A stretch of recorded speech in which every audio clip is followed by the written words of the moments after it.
In my 6-word autobiography, I'm always steam-pressed, perfect-bound, and collar-popped like this. 1. Dyke. To the woman who mistook me for her son on the corner of Hayes and Laguna, let's blame it on the skyline. The angling of light across the intersection's river of glares, my shoulders have always been broad against the tackle of your long cast. Shadows never do me right, it's true. I walk with my working class in my hips, tight-lipped and lakey. Man, my boyhood was a good one, but I'll never be a man. 2. Raised. Like a glass, I was brought up on lip service, putting my smack to things that never made sound. 3. Deaf. Not mousse or leopard, not jam, but preserves. Speak to me slowly, please. Like mason jars matched to lids, the radio I kept under my pillow never had a face, and my mother's hands were all cursive in their screaming. Deaf was a long way from dyke, but only because my hands, they've got no pronouns. 4. But. Rarely an excuse, but always the exception. My own mouth taught me to sniff out back talk before its slow-motion inhale could pilot light its mousetrap tongue smack sent sideways out of any language's neck roll. Now my first words, 4 letters, spelled out milk. And the rest of it still tastes like soap. Mitosis, or for Pavlov's dogs. I've learned to tense every time the phone rings. Shocked still and wide-eyed, frozen like a child caught mid-step in the doorjamb of guilt, ears reaching for a second sound, I've learned to play dead. To paint my door red and go cold with the night watchman's infrared scan. The lighthouse cannot cast you in its show if you are starfish to its shadow. Tell me a story before the limelight puckers. Tell it quick before the bell rings, before the maze run, before Algernon or Samuel Shear or the peppering of things other than eggs. My body has not always been a medicine cabinet, and sick has not always been the worst 4-letter word. Train me to be young again. These tricks are not new, only everything and nothing. Repetition of translation and per se, yes, I've only ever wanted to last for you. I've only ever wanted to prove we're more than our condition. Sit on the floor with me. Bolt the smell of my back to the baseboards and feel for the break.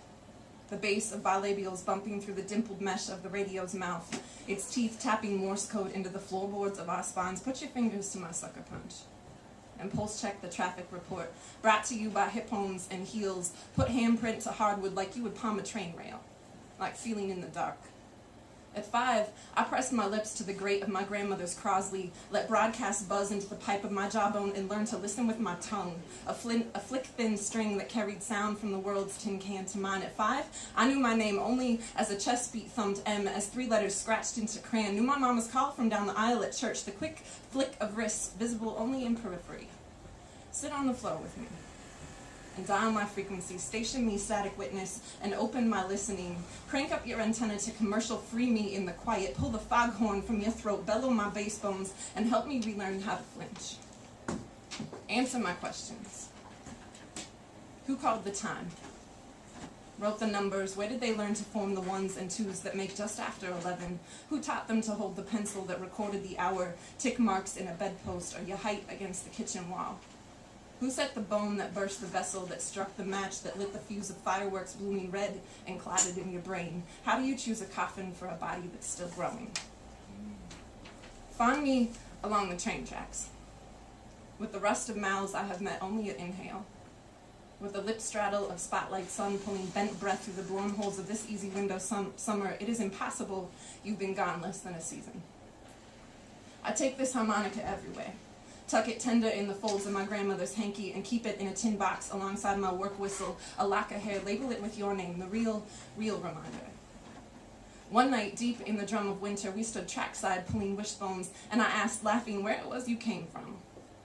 You picked this blues heart from the gravel, grinning, and blew deep into the south of your mama's belly's panhandle. The right angle of the Big Dipper's ladle sucked the stillness back to the key of peaches, and blue mason jars rinsed of red tulips' morning mouth, played the full chest tilt of front porch skies and more complicated times, when I still believed in Jesus, when our mothers were still alive. Pulled so hard the sad, lowing elephant song of the train came up on us from behind, made me reach for you instinctively. Hand over hot plate, bent-bodied and breathless, your initials stitched wobbly into my harmonica pocket, your whistle in my hand. Tell me it's not too late for me. Leave the refrigerator door open, or the bathroom light on, drop your shoes in the hallway, borrow my ties, and use them as headbands. Miss the bus, or rattle the silverware with the cranked up your hip hop. Just tell me it's not too late. The last time I picked you up, I buckled you in like always. Turned on the radio and told you about my day, the navy blue work apron at the market that led me by the elbow away from the tomatoes. Sir, I mean ma'am, you're crying on the produce. The way I crumpled against the hamper in your bedroom, your baby teeth a constellation spilled atop the carpet, the pewter jewelry box full of empty now, and not the star I'd meant to find. And then, how the man slid the package across the desk at me, asked quietly if I would like a bag, then paused and said, how much you cost. His eyes heavy-lidded and detached, but his eyebrows reaching up, an expectant hand outstretched for payment. The last time you sat on my mantle like this, it was in a home we shared. Your backside just small enough to hug the ledge, and you lit the menorah, smiled for the last of winter holidays. An entire season before this box of sterile burn made me want to put my smack to things, stuff myself under pillows to exchange with wherever you have gone. Leave the milk carton to sour on the counter, the expiration date still so far off. Somewhere, there is a long drive waiting for me. A thumbed groove collarbone of land, paved like a thick streak of knee scab, a jugular in the night, its pulse the uneven stock of pacing. It loiters, impatient and yawning, stretched open at the mouth as if to signal it's time, as if to suggest I have outstayed my welcome. Before you were born, my pops taught me to read the lines of driftwood. This one will warp, this one will rot. My fist full of sand dollars, his focus a deep-seated furrow in the folds of my forehead.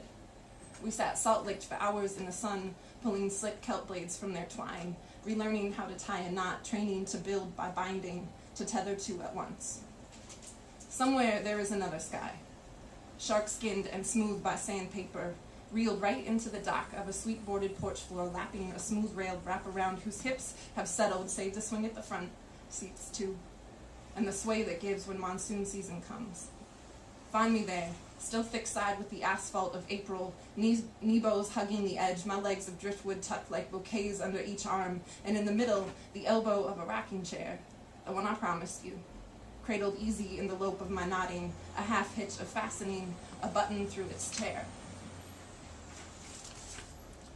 I'm collecting other words for one, stitching the patchwork of seas together seamless, to teach myself to swim the threads of waiting. No patience is no virtue, and quiet always foams when mixed with water, so keep me within earshot. Don't trust the buoy the way you trust the fence. I'm collecting driftwood for the gunpowder already sparking in my belly, and you, fate, I know you've carried me like a bouquet of splinters in your belly, but I've been hatching at the future for firewood like it was a family tree. Somebody build me a raft.